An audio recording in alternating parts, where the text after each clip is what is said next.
Okay, welcome back, everybody. We're here for day 4. It feels like so weird, it feels like it's been such a journey the last few days that we've gone on together. So for people who've been kind of tuning in live, I'm really grateful. And for those of you who are watching after the fact, we're also super excited to have you.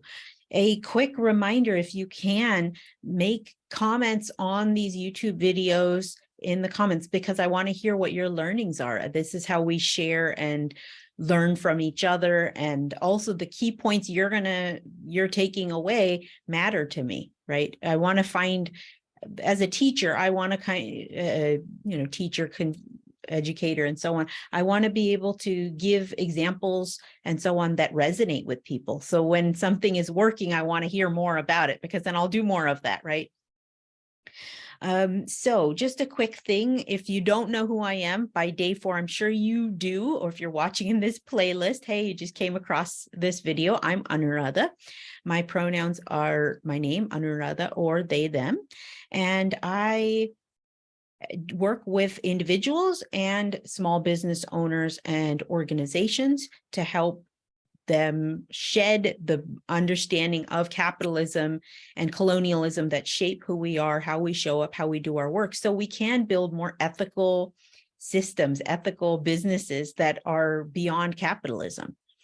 And in that work, I do one-to-one consulting for small businesses, but I also teach a course called Sowing Post-Capitalist Seeds, which is for kind of the smaller sized businesses and individuals. So you don't need to be working with me in a business capacity to be taking that course. It is designed for individuals. So just so you know, this is the kind of tools that I think are essential for us to build something beyond what we're in right now in late stage capitalism. So I wanted to take a moment and just review days 1, 2, and 3. So I'll just run through the topics, and I want to do this very briefly. So the first day we talked about admit your truth and discern your low tide. Admitting your truth really is the skill of being honest with ourselves, talking about that reality of where we are we burnt out? What's the reality of this situation? And I shared a little bit of my story of how when my life really changed because of health circumstances, I had to, and the changing nature of the world, I had to show up differently in the world. And this was where I talked about the discerning your low tide, that sometimes as that energy continues to ebb, how do we find that low tide and work with that energy, work with that time to set that as the goalpost instead of this unrealistic, capitalistic, individualistic way we look at the world of I must produce. And if I don't do all the things consistently, then I'm a failure, right? So it's really subverting that and saying, what can I really realistically do and show up with what I have right now? The second day, we dived into determining our needs and resourcing ourselves, or resourcing yourself. So what does that look like? It is really getting clear on where are we, which we talked about on day 1. Day 2, what do we need to do now? Where are we headed? As I shared that backpack metaphor with Dora, where are we headed? What's on the horizon? What do we do to get those next steps? The kind of Dora the Explorer from TV, that's what I'm referring to about Dora. We're going on a journey. And what do we need to make this happen? Whatever we're setting out for, whether that be setting the stage for our thriving, we have a vision for what that might look like. And we might not have everything we need straight to hand, but we need to have a clear idea of what are the signposts, where are we going, and what does it look like? And of course, celebrate, right? We did it. Let's celebrate that moment as well, the little moments, because those are really what's going to keep us going. Then day 3, yesterday, we spoke a little bit about tailoring our process and assembling our team. So these are things we can do to personalize the action piece of our journey. That a lot of times, especially with neurodivergent people, or chronically ill people or people of color. Like, we're not going to regularly, easily fit into the systems around us. What is given to us is not going to be, it's like a one size fits all, and it doesn't fit us very well. So what do? We have to, I recommended tailoring these systems, massaging them. What does your calendar look like? How do you get things done? Taking templates and making them our own in different ways, having the hard conversations with those around us to say, this is where I'm headed. Do you want to be part of this journey? And can you help with X, Y, and Z? And being really clear on what those needs are and sharing that with people, right? This is how we start to build those teams and the connections, because that's what's going to nourish us long term.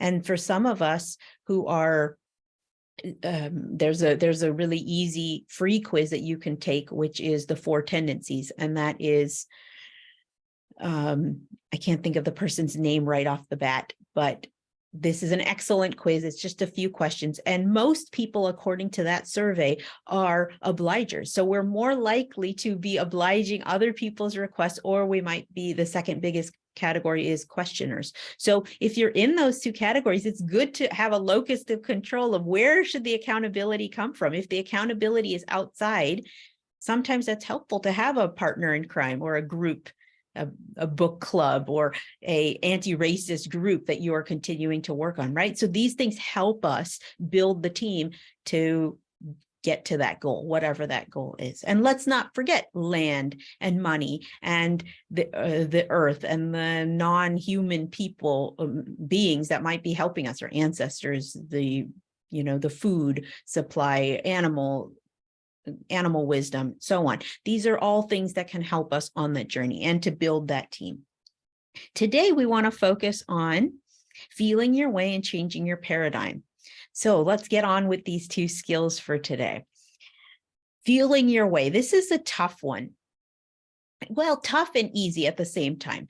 As you can tell, and I think I shared on day 1, I have a little bit of airy energy to me, which is intellectual, which is justice oriented. Those are air quality themes. And there can be, as you can tell, I can speak fast. I like to have ideas and concepts, and I'm a natural teacher. So this makes a lot of sense. So there's a place where we need our brain power and the intellect and clarity, right? These are all air qualities. But we also need to have that earthy, grounded being in our body quality. And I don't see these as competing interests. Actually, because of capitalism, we're kind of taught the machine of the body. This is who we are, and this is the machine that will continue to be like a mechanized situation, that it's just going to keep doing what we need it to do. Calories in, work output, right? And that's the way we see ourselves. We see ourselves as disconnected. The mind is meant to rule over the body in some way. And I really wanted to challenge that with this concept of feel our way. Feel our way is saying, let's give credence to what the body is saying as well, in addition to what the brain is saying, what logic is telling us, for instance. And not, the brain is not just logical and analytical. I want to be very clear. Right brainness, left brainness might be logic and numbers and words, but the right brain is often communicating in sensations, in colors, in feelings, in creativity, which is nonverbal. So there's an aspect to that wisdom as well. So I just want to name that. But when I'm talking about our body, it could be feelings as in happiness or joy or anger and grief, but it also may be bodily sensations. It could be intuitions. It could feel that sense of danger if something's happening, right? That's keeping us safe. So these are the kind of body sensations we want to be tapped into. And as someone who has trauma, complex trauma, and neurodivergent, I try to, as much as possible, align both of these pieces, the intellectual, the brain piece, but also the bodily awareness and knowing as well. We store a lot of trauma in our bodies. And so there's this thing of so in neuro spaces, we might call this top down versus bottom up. Both are necessary. Top-down processing is like talk therapy or intellectualizing a problem. And sometimes that's the best way to solve it. That is a way to solve it, not the best way. A way to solve anything. We think about it, and then mind over matter, we can change the situation. CBT works in that way, that we change the cognition, we change the thinking by challenging thoughts that are and behaviors that are maybe unhelpful. That's a top-down kind of approach. There's also a bottom-up approach, and that means, and especially for people who are outliers in our system, where it's not designed for, neurodivergent people, people who have trauma, all people who have not fit in, we need to feel a sense of safety. And that is not coming from our intellect. We might, right? This is very much feeling safe in our body. So that's why we've built these systems of knowing our needs, asking for help, finding the people. So this top-down processing helps sometimes, but this bottom-up processing can be building that safety for ourselves when we're setting the stage for thriving. Means we're going to go in a direction we maybe haven't been before. We're going to be visioning something we've never possibly experienced before. We don't know what that's going to look like. And as much as we can we build in these safety and these guardrails? That might be if we're in a position of power, building safety so people in your space, you're facilitating, you're leading, that they feel safe. Sometimes that means for ourselves, building those safety guards for ourselves, that we have boundaries, we have contingency plans, we have things we can do to make sure we are safe. Though that means that group of people, that team that we've built. Hey, this is my cheering team, and they're gonna point things out when I'm struggling. They're gonna be there. Right? So that could be part of that cheering up team. We talked about co-regulation yesterday. So these are the kinds of things we might think about feeling our way. And the way so once again, one way or the other is not better.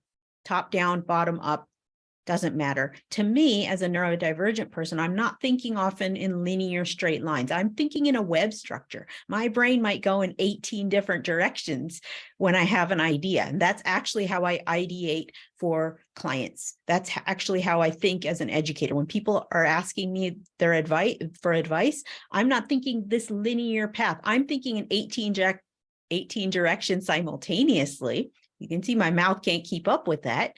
And then after I can map out some of those trajectories of what's happening, where it's going to go, how they might intersect and play together, then I might come back and walk you through different pieces of it, because not everyone thinks non-linearly. So it means for me, feeling my way is allowing myself to know that's how I show up in the world, and that's how I deliver, and letting people know about that. That's part of feeling our way. It's putting those guardrails in place so we can have those conversations, so we can do our work the way we need to do it. That has been the most freeing part of this process for me over the last few years, is instead of trying to follow neurotypical ways of being, scheduling my time, doing things, setting boundaries, or in this, like I was just saying to my partner the other day, I don't have the confidence of a white man, right? So I don't get to go through the world with not having guardrails around me to make sure I feel safe. I have to have plans, because things can go south, and that might be my well-being at stake. So that means when I'm working with the doctor, I want to be clear, hey, these are the boundaries. Or sometimes I have to let some things go. But, you know, a lot of people, when they're in marginalized bodies, have to be thinking of these things. When we're going into white spaces, how do we take care of ourselves? So this is our part of feeling our way, not to ignore or dismiss that body wisdom that pops up, that knowing. Sometimes these are not helpful patterns, and that's why it helps to work with a healer. And as you know, Catherine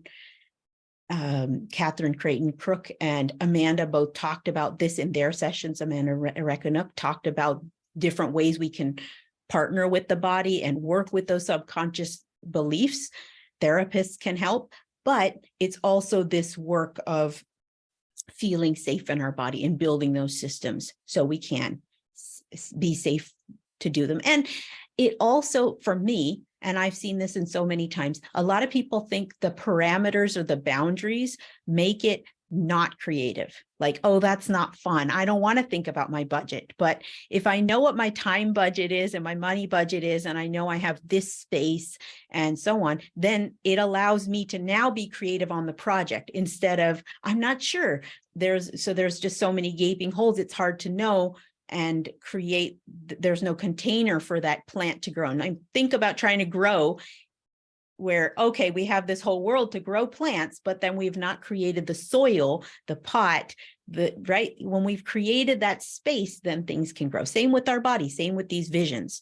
They need that nurturance, they need that safety. And then as we grow beyond that container, we'll see what happens, and some things might need to shift. So that's kind of that discussion.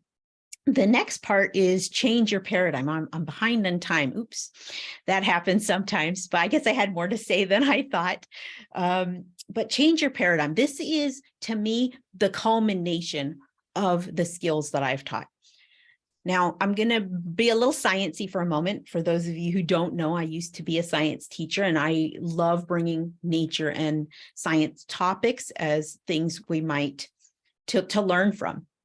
So for those of you who maybe had chemistry or biology, you might remember things like the orbitals, which are the places around an atom where electrons tend to hang out. So they are if you remember, the s orbital, the p orbital, the d orbital, and the f orbital, but there's also an sp orbital for those of you who want to get even fancier, and so on. What does that mean? It means that's a probability of where an electron might be hanging out, because they are like two south poles of a magnet. They don't want to hang out close to each other. They want to get as far away from each other as possible.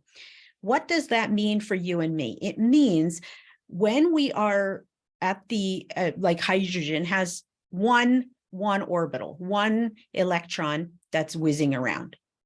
As we go through, there's more and more electrons, and so they move up to a different energy state.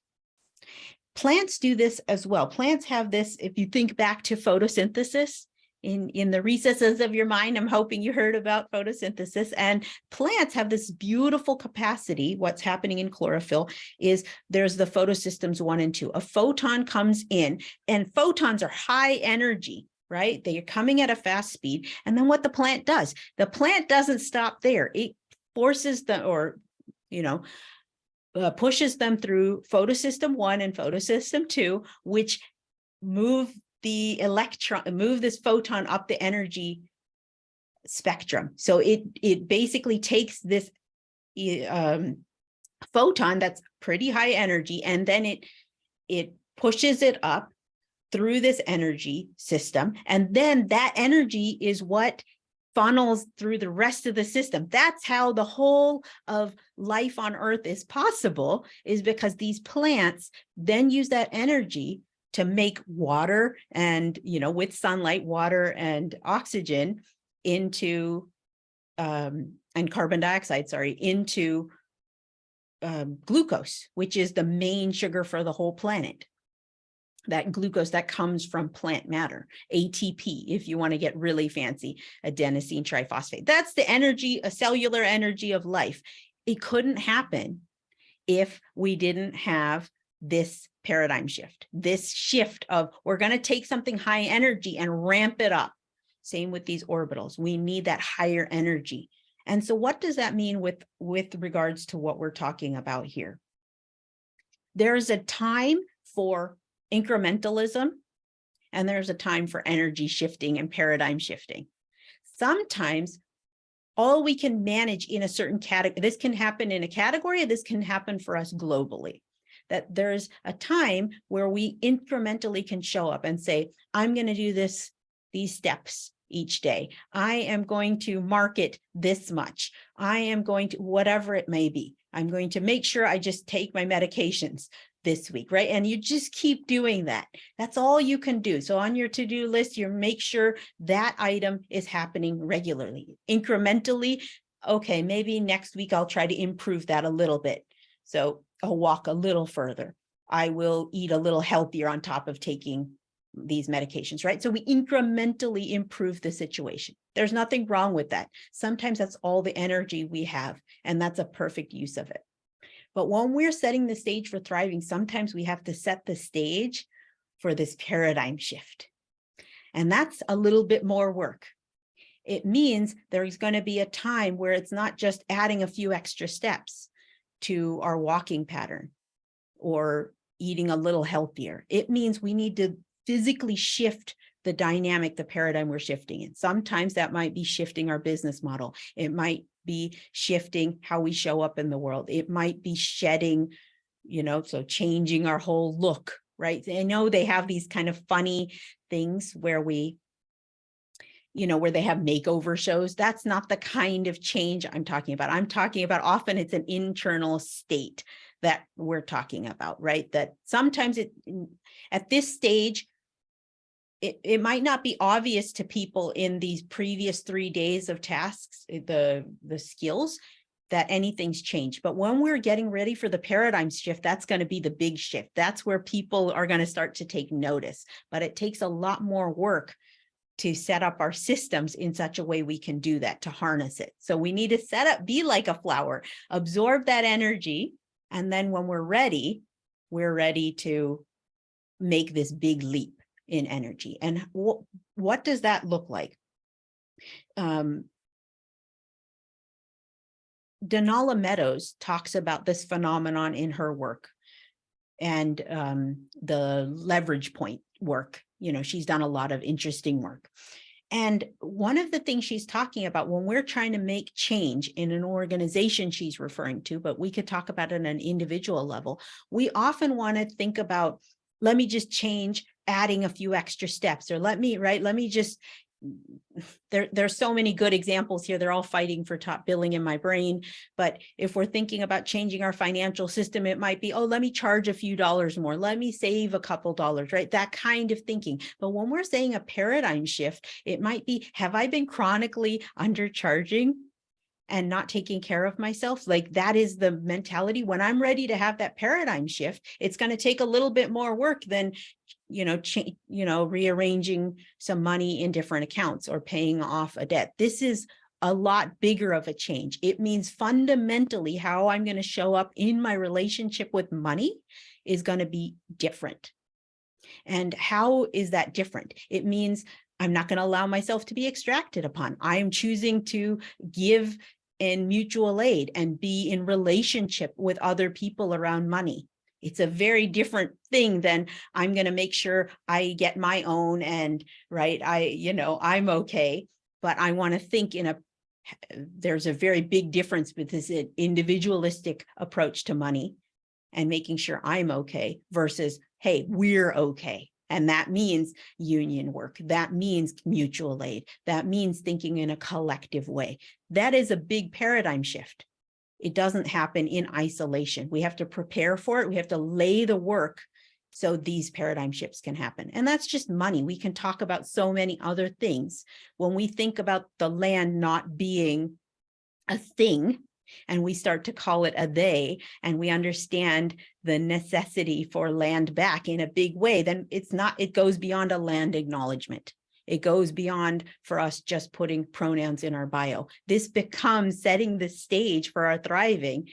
Whatever your stage, whatever the thriving you're envisioning here, we set the stage for a different way of thinking, a different way of showing up in the world. And that is it might take a little bit longer than just doing one little bit, but it is necessary to build that. And so there's times where the incremental approach leads us to have this paradigm shift, but the paradigm shift doesn't happen all by itself. And then once we have the paradigm shift, we go back to, let me continue to do the incremental shifts again, because that might be what's necessary to maintain us at that point. So that's what I wanted to share today. I went a little over on my allotted time, but I hope that's okay. And I wanted to open up the floor for any questions or comments that might be coming through.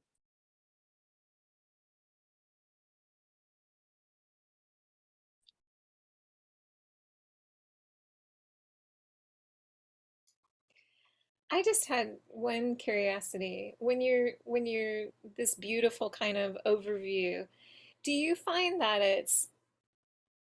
something that you dip into each piece that you're talking about? Is it a repetitive kind of thing that you go through certain parts of things and then you jump back to another part and it's pretty organic that way? Or do you feel like it's more of a linear, like, here's where you can begin, and then I work from here to here kind of experience for you? And I kind of know the answer, right? I mean, we're talking about something that is going to be organic because capacity changes. But I'm a little curious in your wonderful way of looking at all of this, how you would speak to that. That's a great question. I think there's probably times where I can see things very linearly on this stretch. Like, okay, for this time, I need to just do X, Y, and Z and stick to the straight and narrow and do these things. But then there's times where I see it's not working or life becomes convoluted. And like I said, I'm thinking in so many directions that I might not see the connections, but on this stretch or for this day, it makes sense to think of it linearly. But then I quite frequently will toggle, like, so the way my brain works is I'm toggling back and forth between this little microcosm piece of the day to day, but then there's also a part of me that can see the vision. That's the way my brain works, but I recommend whatever is going to work for you. And if we can't do that, right? Like for me, one of the things is if I get bogged down with administrative stuff, I lose sight of the bigger stuff. So I need to hire help for this part. For the vision holding, I'm good at doing that for other people, but I'm not very good at always doing it and being accountable to myself. So this is where other people have to come in, right? We need to be building those relationships to say, I can't do it all. I can, but is it the best use of my time? And that way too, when I've noticed where I can't do the thing and then someone else helps and I'm like, okay, I've been doing okay. This is the paradigm shift. I'm doing okay. It's fine. But then when I see them do it and they've done it faster, better, they have a zillion ideas that I never would have thought of. It looks fabulous without all my, hard work that it would have taken me to get to that moment. And it is humbling. And it is like, okay, good. There's more than one of us who can be excellent and they can elevate, right? They can elevate my work and I can elevate theirs because they're going to do something I can't do in a way that I couldn't have even seen. So I think I can't ever think of a one person piece of that, right? There's times where I'm the follower and I'm learning and I'm the student. And then there's other times where I get to learn and teach and guide and facilitate. And so same with my own journey. Sometimes it's linear and those are short bursts, but then it's a bigger, somebody explained this to me when I had a hand analysis reading many years ago. She talked about the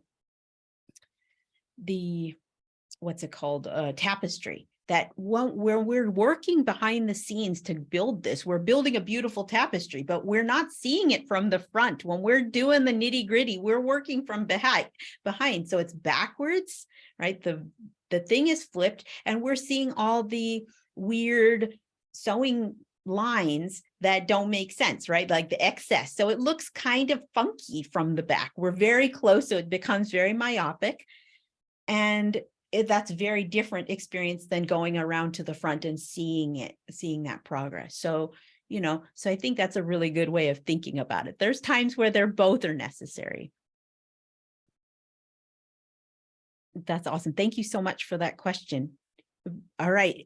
So I think we're going to wrap up for today. Thank you all for joining, and I'll see you. There's going to be a bonus session that you can all be invited to. So you're going to hear about that tomorrow for next week. And that's just if you want to drop in, it's a private session with me. So as a group. So I'll let you know all the details tomorrow and I will see you then. All right. Thanks so much again. Take care.